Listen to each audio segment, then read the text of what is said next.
तू हंस तू मुस्कुरा तू रोना कम कर दे, तू जिंदा है जिंदगी की जीत में ना को दम कर दे। हाँ तो नमस्कार मेरे प्यारे साथियों, आप सभी का बहुत बहुत स्वागत है आपके अपने परिवार AY ऑनलाइन एकेडमी पर।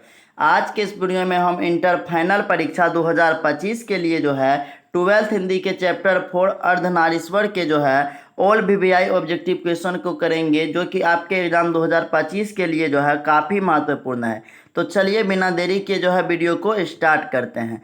तो आपका पहला प्रश्न है कि पराधीनता के कारण नारी अपने अस्तित्व की अधिकारिणी नहीं रही, यह उक्ति जो है वह किस शीर्षक पाठ से है? तो यह जो है आपका अर्धनारीश्वर पाठ से लिया गया है। ऑप्शन ए जो है इसका सही उत्तर हो जाएगा। इसके बाद आपका अगला प्रश्न है 2 नंबर का कि आनंद मैंने जो धर्म चलाया था वह 5 सहस्र वर्ष तक जो है वह चलने वाला था, किंतु अब वह केवल 500 वर्ष चलेगा, क्योंकि नारियों को मैंने भिक्षुणी होने का अधिकार दे दिया। यह उक्ति किस शीर्षक पाठ से है? तो यह भी जो है अर्धनारीश्वर पाठ से लिया गया है। ऑप्शन ए जो है इसका सही उत्तर हो जाएगा। ये देखिए इसी बार का एग्जाम में जो है आपका पूछा गया प्रश्न है, इसलिए जो है ये काफ़ी इंपॉर्टेंट है, क्योंकि जो भी प्रश्न आपके एग्जाम में पूछा जाता है वो आपके लिए काफ़ी इंपॉर्टेंट प्रश्न हो जाता है। उसके बाद आपका 3 नंबर का प्रश्न है कि भागलपुर विश्वविद्यालय में उप कुलपति पद पर निम्नलिखित में से कौन रहे हैं? ये भी देखिए इसी बार का एग्जाम में पूछा गया है आर्ट्स के एग्जाम में। तो इसका सही उत्तर जो है वो आपका ऑप्शन ए हो जाएगा, रामधारी सिंह दिनकर। भागलपुर विश्वविद्यालय में जो है उप कुलपति के पद पर जो है वो रामधारी सिंह दिनकर जो है वो रहे हैं। इसके बाद आपका अगला प्रश्न है 4 नंबर का कि अर्धनारीश्वर शीर्षक निबंध में शंकर और पार्वती का किस प्रकार का रूप जो है वह वर्णित किया गया है? यह 2023 का एग्जाम में जो है साइंस के एग्जाम में पूछा गया है। तो इसका सही उत्तर जो है वो आपका कल्पित हो जाएगा, ऑप्शन सी। इसके बाद आपका अगला प्रश्न है 5 नंबर का कि रामधारी सिंह दिनकर किस विश्वविद्यालय में उपकुलपति के पद पर रहे हैं? तो यह भागलपुर विश्वविद्यालय में रहे हैं। ऑप्शन ए जो है इसका सही उत्तर हो जाएगा। ये भी देखिए आपके एग्जाम में पूछा गया प्रश्न है 2023 का साइंस के एग्जाम में। इसके बाद आपका अगला प्रश्न है 6 नंबर का कि नारी और नर एक ही द्रव्य की 2 ढली प्रतिमाएं हैं, किस रचनाकार की पंक्ति है? तो यह जो है रामधारी सिंह दिनकर की। ऑप्शन सी जो है इसका सही उत्तर हो जाएगा। अगर आपको वीडियो अच्छा लग रहा है तो प्लीज़ वीडियो को लाइक कर दीजिए और अपने दोस्तों में शेयर भी कर दीजिए, और अभी तक अगर आपने सब्सक्राइब नहीं किया है तो प्लीज़ जो है सब्सक्राइब कर लीजिए। इसके बाद आपका अगला प्रश्न है 7 नंबर का कि नारी और नर एक ही द्रव्य की ढली 2 प्रतिमाएं हैं, यह पंक्ति किस शीर्षक पाठ की है? यह जो है अर्धनारीश्वर पाठ की है। ऑप्शन सी जो है इसका सही उत्तर हो जाएगा। इसके बाद आपका अगला प्रश्न है 8 नंबर का कि दिनकर जी को निम्न में से कौन सा पुरस्कार दिया गया था? तो इसे जो है पद्म भूषण पुरस्कार दिया गया था। ऑप्शन बी जो है इसका सही उत्तर हो जाएगा। इसके बाद आपका अगला प्रश्न है 9 नंबर का अर्धनारीश्वर पाठ के लेखक कौन है या अर्धनारीश्वर किसकी रचना है? तो यह रामधारी सिंह दिनकर की रचना है। ऑप्शन बी जो है इसका सही उत्तर हो जाएगा। इसके बाद आपका अगला प्रश्न है 10 नंबर का कि रामधारी सिंह दिनकर की रचना जो है वह कौन सी है? तो यह अर्धनारीश्वर है। ऑप्शन डी हो जाएगा। और उसने कहा था जो है यह चंद्रधर शर्मा गुलेरी की रचना है, और जूठन ओम प्रकाश वाल्मीकि की, और तिरिच जो है यह उदय प्रकाश की रचना है, याद रखिएगा। इसके बाद आपका अगला प्रश्न है 11 नंबर का कि दिनकर जी का जन्म बिहार के किस जिले में हुआ था? तो इनका जन्म जो है वह बेगूसराय जिला में हुआ था। ऑप्शन बी जो है इसका सही उत्तर हो जाएगा। इसके बाद आपका अगला प्रश्न है 12 नंबर का कि रामधारी सिंह दिनकर के पिता का क्या नाम था? तो इसका सही उत्तर जो है वो आपका रवि सिंह हो जाएगा। ऑप्शन बी, रामधारी सिंह दिनकर के पिता का नाम जो है वो रवि सिंह था। इसके बाद आपका अगला प्रश्न है 13 नंबर का कि दिनकर जी की पहली काव्य पुस्तक कौन सी है? तो प्रणभंग है। ऑप्शन डी जो है इसका सही उत्तर हो जाएगा। इसके बाद आपका अगला प्रश्न है 14 नंबर का कि दिनकर जी की पहली कविता किस पत्रिका में प्रकाशित हुई? तो यह छात्र सहोदर में हुआ था। ऑप्शन ए जो है इसका सही उत्तर हो जाएगा। इसके बाद आपका अगला प्रश्न है 15 नंबर का कि दिनकर जी की पहली कविता कब प्रकाशित हुई? तो यह 1925 ईस्वी में हुआ। ऑप्शन बी जो है इसका सही उत्तर हो जाएगा। इसके बाद आपका अगला प्रश्न है 16 नंबर का कि निम्न में रामधारी सिंह दिनकर की रचना कौन है? यह देखिए 2022 के आर्ट्स के एग्जाम में पूछा गया है फाइनल परीक्षा में। तो उर्वशी, उर्वशी जो है यह रामधारी सिंह दिनकर की रचना है। ऑप्शन सी जो है इसका सही उत्तर हो जाएगा। इसके बाद आपका अगला प्रश्न है 17 नंबर का कि बुद्ध और महावीर ने नारियों को कौन सा अधिकार दिया? तो इन्होंने जो है भिक्षुणी होने का अधिकार दिया था। ऑप्शन बी जो है इसका सही उत्तर हो जाएगा।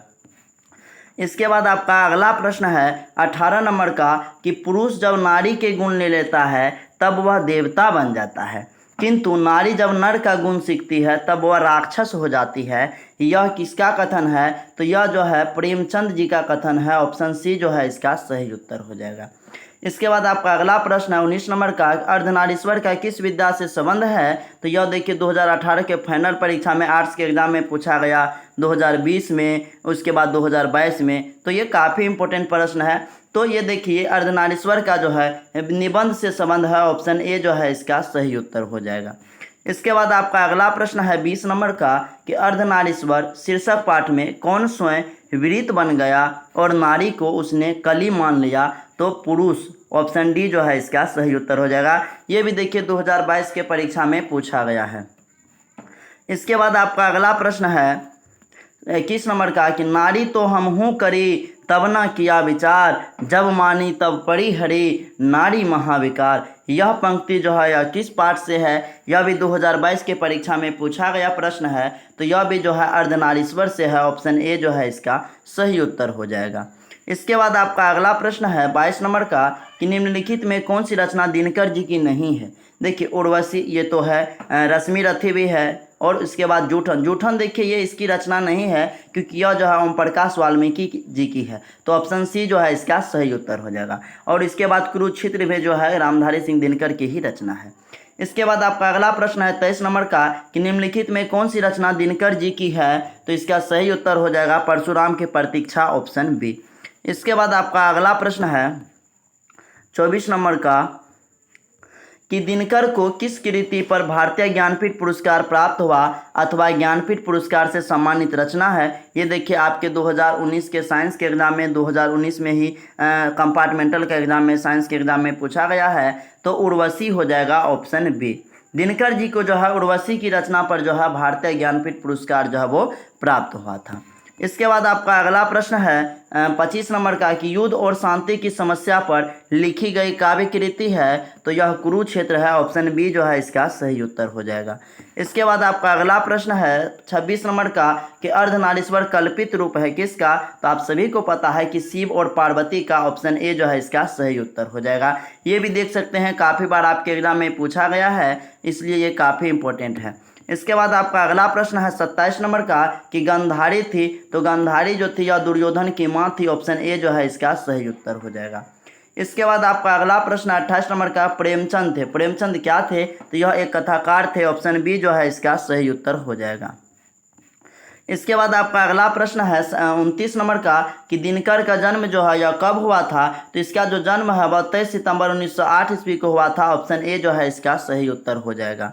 इसके बाद आपका अगला प्रश्न है 30 नंबर का कि दिनकर किस युग के कवि हैं? तो यह जो है आपको यह जो है छायावादोत्तर युग के कवि हैं। ऑप्शन सी जो है इसका सही उत्तर हो जाएगा।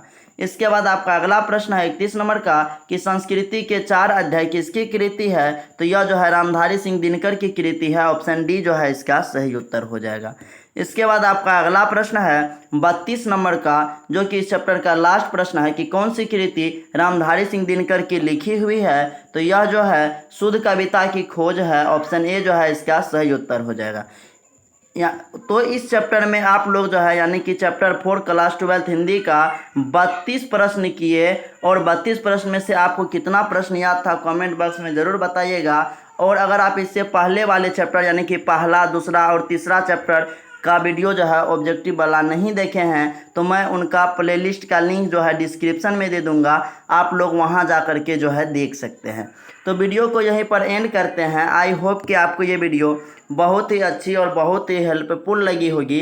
अगर आपको वीडियो थोड़ी सी भी अच्छी और हेल्पफुल लगी तो प्लीज़ वीडियो को लाइक और अपने दोस्तों, यार, प्यार और रिश्तेदार में शेयर जरूर कीजिएगा।